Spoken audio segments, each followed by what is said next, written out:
What's up guys, Causeway Giant here, and today I'm going to be going through my top 3 least favourite episodes from Star Wars Rebels Season 3. Now, even though I'm making this, I do still really love Rebels Season 3. In fact, I recently uploaded a video of my top 3 favourite episodes from the season, so if you want to watch that, I'll have a link in the description to the video. I would have a nice thumbnail link appear on screen, but YouTube have taken away annotations, so rip to that. But because of this, I finally got my end card sorted out, so let me know what you think of the new outro. But anyway, let's get on with the list.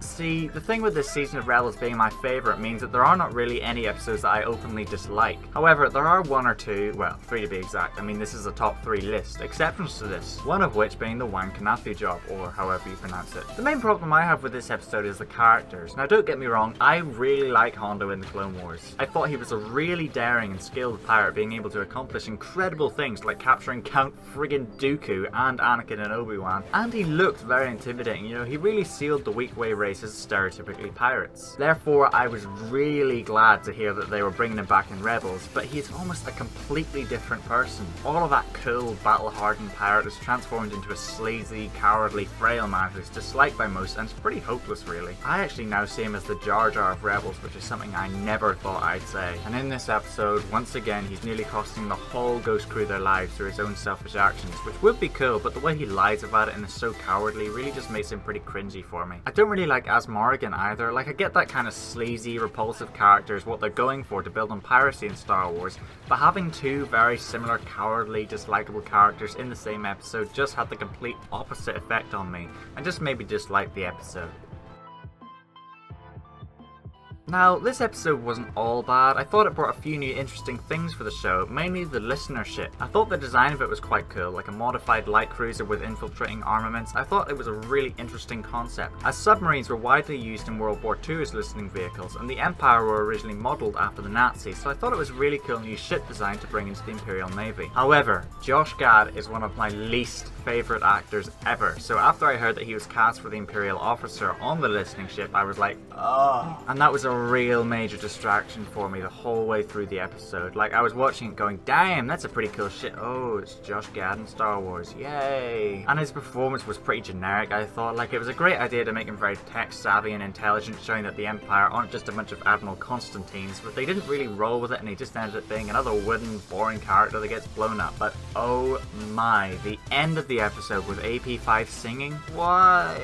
Like, just what? I mean, it was the most random and out of place thing I've ever seen.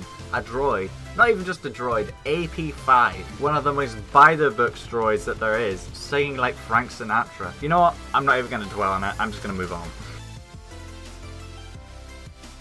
The main reason I never bought this episode is because I never bought the fact that one single ship, piloted by 3 teenagers, was able to constantly overpower the Empire and never be detained or arrested or just straight blown up. Like, TIE pilots are supposed to be the best of the best, but I don't think you can really claim that when you get outskilled by 3 people half your age flying a ship designed for cargo transport. Like, come on, surely at one point the Empire would have gone, right, we can't just let this one ship keep destroying our ships, let's send in a Star Destroyer and wreck these noobs. But no, once again the Empire is shown to be a bunch of incompetent idiots that are unable to quell simple threats. No wonder they got defeated by an army of teddy bears. And I've got to say, I didn't really think the actual characters of the 3 ace pilots were really that interesting, despite being able to hold off the frickin' Empire. Like, they're just your generic, stereotypical, hotshot style rebel pilots, but luckily they haven't made appearances in any other episodes yet. But yeah, Iron Squadron, blah. Well, there we are guys, that's my top 3 least favourite episodes of the otherwise great Star Wars Rebels Season 3. Let me know what you guys' least favourite ones are, or if you don't have any and you just thought they were all great. And guys, Star Wars Celebration is less than a week away, so I'll be doing videos about all of the juicy stuff that's shown during it.